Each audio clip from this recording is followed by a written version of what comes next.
So Yeah. it was really interesting just sitting there and really talking individually to each of the people that, so if you're listening out there and you're watching this, thank you. That was very good, and I think that's where the learning comes from, Yeah.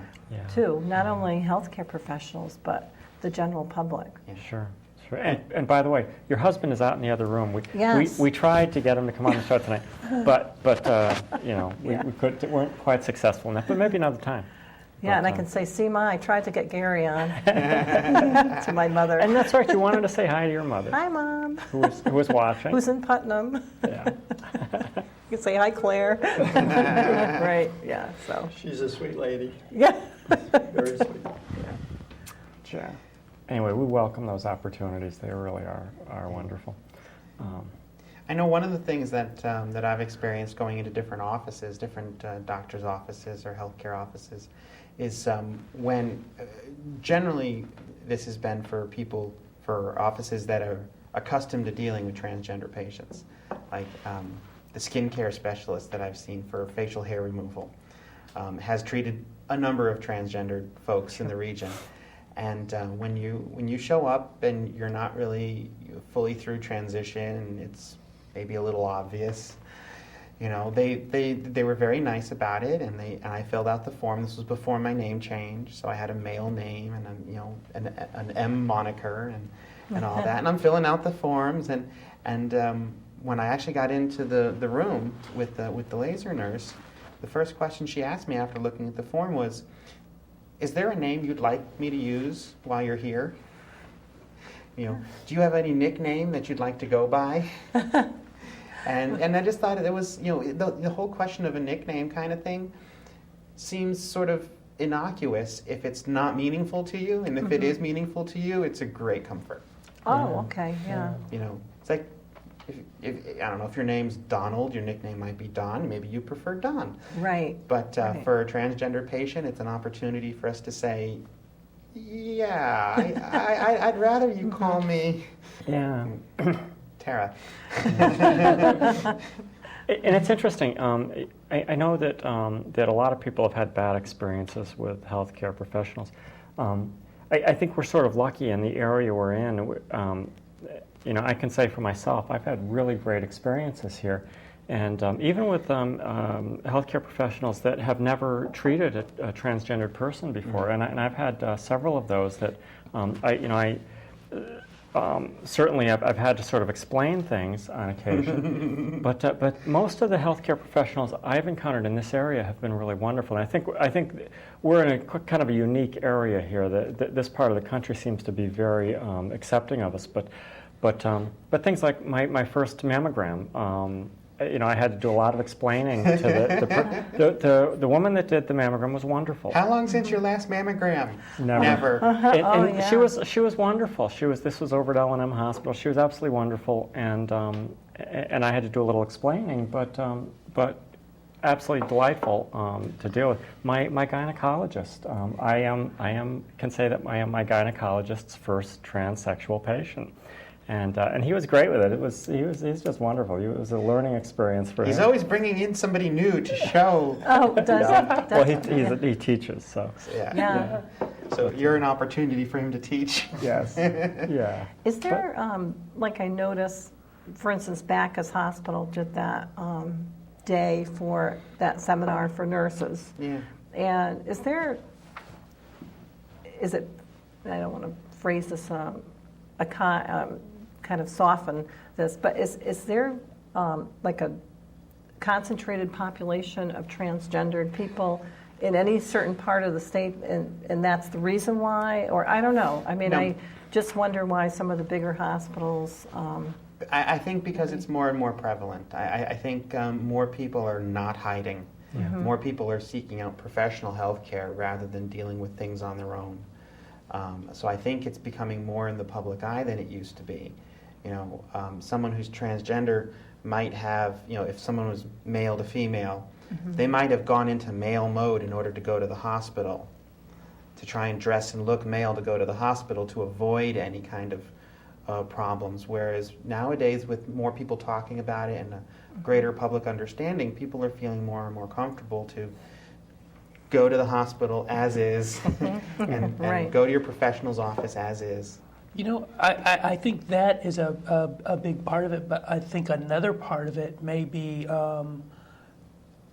sort of demographics. I think that, well, what you see sometimes in the GLBT community as a whole is that we'll congregate in cities where there's safety in numbers. And I think what you see is that people congregate in cities and then sort of move to the coast. I think the coastal regions may be enriched for members of our community for that reason, moving around, trying to find some place that's safer. So it may be that we see a higher occurrence of transgender people out here In the part for that Northeast, as reason. opposed to the Mississippi River Valley or something. Right. And enriched Right. is a very nice way of putting that. I like that. But, Yes. and there are certainly socioeconomic issues that come into play there. It's not uncommon for transgender folks to be on the lower end of the socioeconomic scale, with a difficult time getting and keeping jobs and Right. stuff. Sure. So trying to find a place to live, you're not probably buying that $350,000 suburban house to live in by yourself.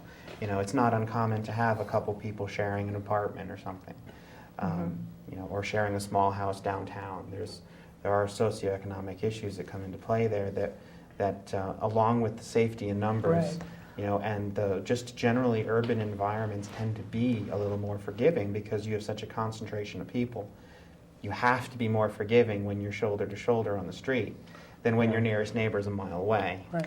And it's really something. It's really sad and in this time in our society that we have to say safety in numbers. Really that really bothers me, whether it's any type of person, race, ethnicity, gender.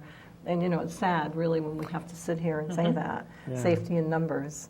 I mean, Yeah. that's and I don't know, has there been any incidences of that in our state, or just kind of attacking, or brutal attacks or whatever, verbally or whatever it is, of this, or maybe it's not as kind of publicized as Right. much. It's not as publicized. There hasn't been any, to my knowledge, any real open news-making events in our state in recent years.